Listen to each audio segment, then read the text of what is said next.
Salute, bravo, bravo. Welcome back. As we continue with the security modules and telling you exactly what to expect when you start your course in the security industry. And another thing, those who are in the industry, we're just igniting that part of what exactly is expected of them so they don't cross the line. They don't do as they please and they understand why actually they are security officers. So as we move on now, we move to the next module, which is module 4. It's about security. What is security? Security, it is the situation that as a result of establishment of measures for the protection of three things. Protection of information, personnel, and assets. It can be property, against hostile people. Hostile people are actually, in short, criminals, people who break into business premises and steal things and all of that. So it is protection of information, property, and personnel. What is the aim of the security? The aim of the security is to prevent certain things, which I'm going to mention, that we make sure that these things do not happen. Number one, sabotage. Deliberately destroy does not take place. Sabotage does not take place. Who can prevent that? It's you. When you are an officer, you are on duty, you are on post. So you make sure that that doesn't happen. And it should not happen. You've got other security measures in place that you'll find at the site. I don't want to get deeper into security measures, but you'll be given equipment. You will be equipped to prevent such.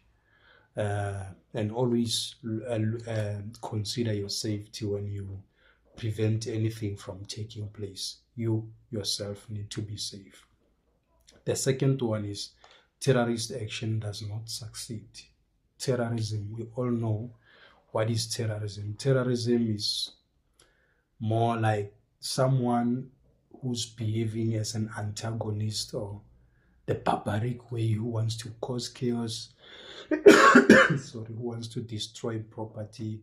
That is terrorism. So we need to prevent that. And if you are maybe working in a diplomatic environment where you are maybe a diplomatic security, diplomats have got a broader structure of terrorism. That's where you're going to be taught about biological warfare training. I did many other trainings because I was so fortunate. I worked for the US Embassy, almost half of my career.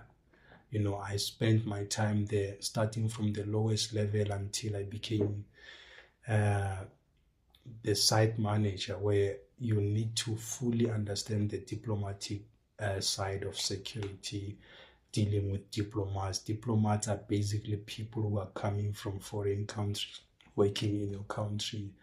And you need to understand their culture. You need to know how to communicate with them. You need to know what they expect from you. And I've actually experienced quite a lot. It was very interesting. So if you are serious about pursuing a career in this industry, don't come to this industry and sleep on a grade C. It's not advisable of me. You can do a grade B, become a supervisor, do a grade A, become a manager, do CIT, catch in transit, do your firearm, trainings, handgun, shotgun, rifle, self-loading. You can do many things. And I'm someone who has been very curious, and I did many things, many things. You can go up to doing a facilitator course where you're going to be a teacher in the security industry. Most probably the training colleges will employ you and you become a teacher. You can upgrade into becoming an assessor. You can upgrade into becoming a moderator. So security is a career on its own, but people need to take it seriously. So we are on the second one of terrorist action does not succeed. No classified information falls into the wrong hands. You don't disclose classified information to potential criminals. People can use the very same information against your company, against you, against the very same business premises, or maybe to rob them, or maybe to want to commit a heinous crime towards the staff member, harm the staff members, all of that. So no classified information falls into the wrong hands. Enemy efforts do not succeed, e.g. propaganda. So you need to make sure that anyone who wants to act against your clients does not succeed. Whether they want to spread a propaganda, false information, or disinformation, misinformation, because, in the security industry, we deal with information most of the time. So it's more like intelligence. You deal with information. You don't fight people, you don't confront people, you don't do what. You deal with information. Any crime scene that you see, you collect as much information as you can.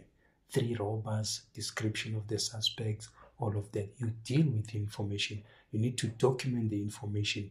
What car were they driving? You need to know the models, the make, the registration number. You need to make sure you collect all the information so that you can supply the information to the law enforcement officers, who are the police or the JMPD, EMPD, whoever is a law enforcement or from the authority point of view. You need to supply them with such information so that you can help them to make the investigation much, much easier. Another one, which is the 5th one, is prevent enemy action from breaking through the security system. There's every business premises, or maybe a warehouse, or maybe office park, whatsoever. There are security measures in place to help you to prevent crime in a certain environment.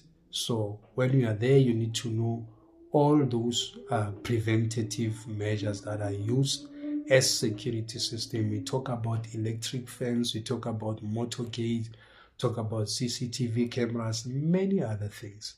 So you need to make sure that you have those things in place, you are aware, and you know what to do in an imminent situation.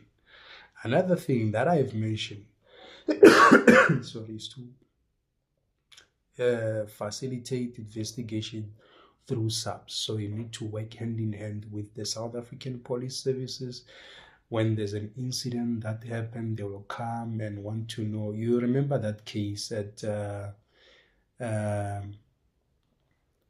one of the residential sites flew off in Roodepoort, where there was a child missing, and they got the information from the security officers, and they managed to crack some of the facts based on the case, and they managed to make a 360 turn about their investigation. The investigation officer that was working hand in hand with the security officers, so that's why it was easy. Imagine if the security officers didn't observe anything, didn't know what happened, but he was on duty. Maybe he was there sitting somewhere there with his friends, smoking cigarettes and laughing and not doing anything. So when such things happen, then you don't know. The 7th one is make all concerned security conscious. So you need to make sure that you are aware of the security concerns or the loopholes or anything that's not working, starting from equipment and all of that, so that you make sure that it gets fixed. If it's a fire extinguisher, it has got an expired date. You need to make sure it gets sorted. So if the fire breaks out, then you know exactly what to do. So the principles of security now, we're getting into the principle of security. Security principles must embrace all who have access to classified information. Allow them to access that information, but you need to make sure that they don't, you don't allow people who are not allowed to access that classified information. So you need to embrace all who have access to classified information. The second one, detect persons who endanger classified information. People who want to access classified information unlawfully so. Be careful of those people and need to report them immediately to your superior.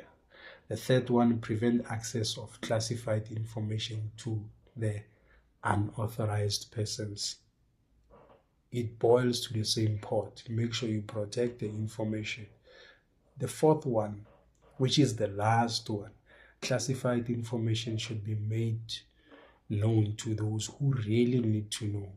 Those who don't really need to know, you don't give them that information. Why are you giving them information? Because that can be a breach of security and it might cause a lot of problems, because the very same people can use that information to their advantage to sabotage the company, to cause a reputational damage to the company. So that was the last point, and next time when we meet, we are going to be focusing on module 5 now, bombs, explosives, devices, and firearms. So be ready for that. I'll see you next time. Bravos.